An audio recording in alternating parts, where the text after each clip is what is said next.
అర్థమవుతుందా? ప్రేమించి పెళ్లి చేసుకున్న అమ్మాయి వాళ్ళిద్దరు ప్రేమ ప్రతిరూపం కదా బిడ్డ.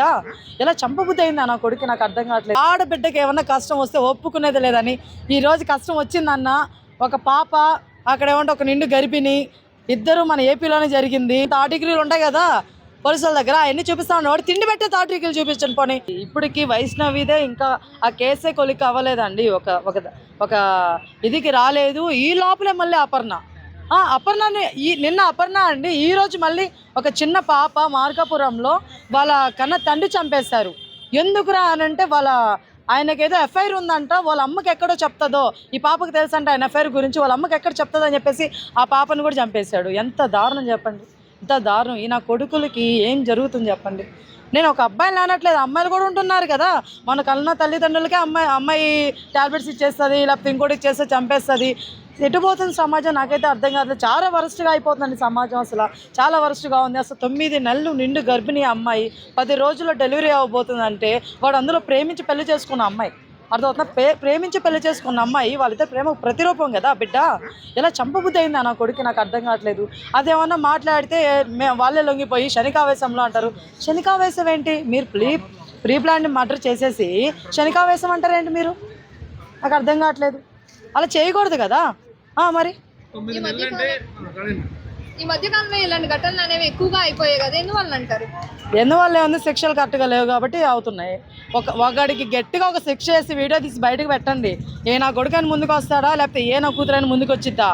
ఎవ్వరు రారు, ఎవరు ఇలాంటి చేయరు, భయపడతారు. అలాంటి రూల్స్ని తీసుకురావాలి మన గవర్నమెంట్ ఏదైనా సరే.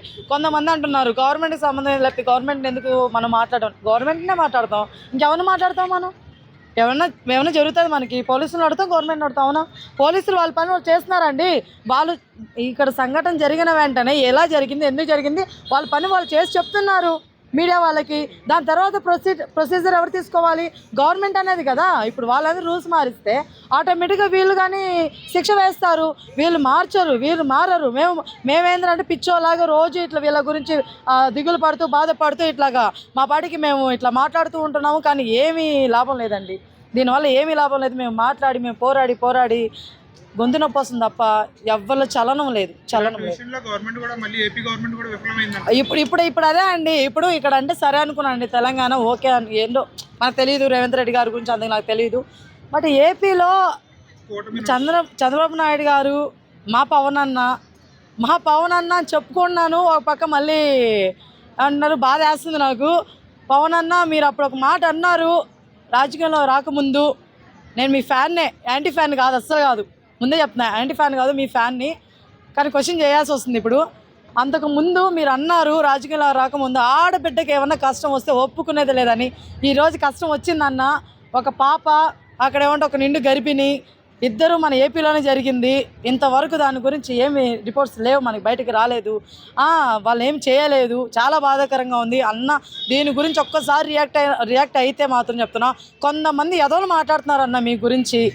కొంతమంది ఎదవలు మాట్లాడుతున్నారు. కొంతమంది అమ్మాయిలు మిస్ అయిపోయిన కేసు గురించి ఇంకా ఏం కొలిక్కి రాలేదని వాళ్ళందరి నోళ్ళు మూతపడతాయి.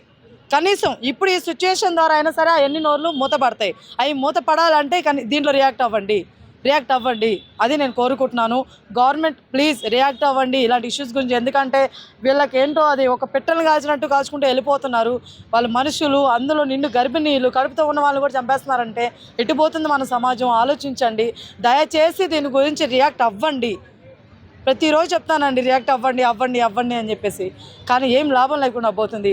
దయచేసి రియాక్ట్ అవ్వండి. ప్రతి ఒక్కరు దీని గురించి రియాక్ట్ అవ్వాలని కోరుకుంటున్నాను, రెస్పాండ్ అవ్వాలని కోరుకుంటున్నాను. అది గవర్నమెంట్ కాదు, పోలీసులు కాదు, మన జనాలు, మన ప్రజలు కూడా ప్రతి ఒక్కరు కానీ వీడియోలు చేసి పెడుతూనే ఉంటే ఖచ్చితంగా రియాక్ట్ అవుతుంది. గవర్నమెంట్ కాదు, ఏదైనా దిగి రావాల్సిందే. ప్రజలనే వాళ్ళు రియాక్ట్ అయితే ఖచ్చితంగా రెస్పాండ్ అవుతుంది, ఎవరైనా రెస్పాండ్ అవుతారు. సో ప్రతి ఒక్కరు కూడా దీని గురించి పోరాటం చేయమని కోరుకుంటున్నాను. సో ఎలాంటి వ్యక్తులకి ఎలాంటి శిక్ష పడాలంటారు? శిక్ష అంటే లైక్ ఇప్పుడు ఎన్కౌంటర్ చేస్తే ఆడికి పుట్టుకమంటే ఒకసారిగా ప్రాణం పోద్ది, ఆడికి ఏం తెలిసింది దాని నొప్పి? అలా కాదు కదా, ఆడి చంపకండి, అలానే ఉంచండి. ఆడికి 3 పూటలు పెట్టేసి 1 పూట పెట్టండి, లేకపోతే తిండి పెట్టబాకండి. ఆ టార్చర్ని చూపించండి. థర్డ్ డిగ్రీలు ఉంటాయి కదా పోలీసుల దగ్గర, అవన్నీ చూపిస్తా ఉన్నాడు. వాడు తిండి పెట్టే థర్డ్ డిగ్రీలు చూపించండి పోనీ. మన కుమార్ 21F మూవీలో లాస్ట్లో వాళ్ళ లవర్కి ఇట్లా రేప్ చేస్తే వాళ్ళ ఫ్రెండ్స్ని చేస్తారు చూసారా, ఆ లెవెల్ శిక్షించండి. నా కొడుకులకి ఎలా ఉండాలంటే బతుకున్నంతకాలం, అరే ఎందుకురా మేము బతుకుతున్నాం, చంపేండ్రా బాబు అనేలాగుండే శిక్ష. వాటిని వీడియో తీసి బయటకు పెట్టండి. ఒక్కొక్కరికి నిజంగా చెప్తున్నాను భయం వేస్తుంది, ఖచ్చితంగా భయం వేస్తుంది. ఇలా ఎప్పుడైనా క్షణికావేశంలో కాదు కదా, ఏ ఆవేశంలో కూడా ఒక తప్పు చేయాలంటే ఉచ్చబడతాయి ఎవరికైనా, అది అమ్మాయికైనా సరే అబ్బాయికైనా సరే, ఎవరికైనా భయం వస్తుంది. అర్థమవుతున్నా? ఇక్కడ ఓన్లీ అబ్బాయిలే కాదు అమ్మాయిలు కూడా చేస్తున్నారు తప్పులు. అర్థమవుతున్నా? అమ్మాయిలకి పడాలి శిక్షలు, అలాగే అబ్బాయిలకి పడాలి, ఇద్దరికి ఒకేలాగా ఉండాలి రూల్స్ అండ్ రెగ్యులేషన్స్ అంతే. అది థ్యాంక్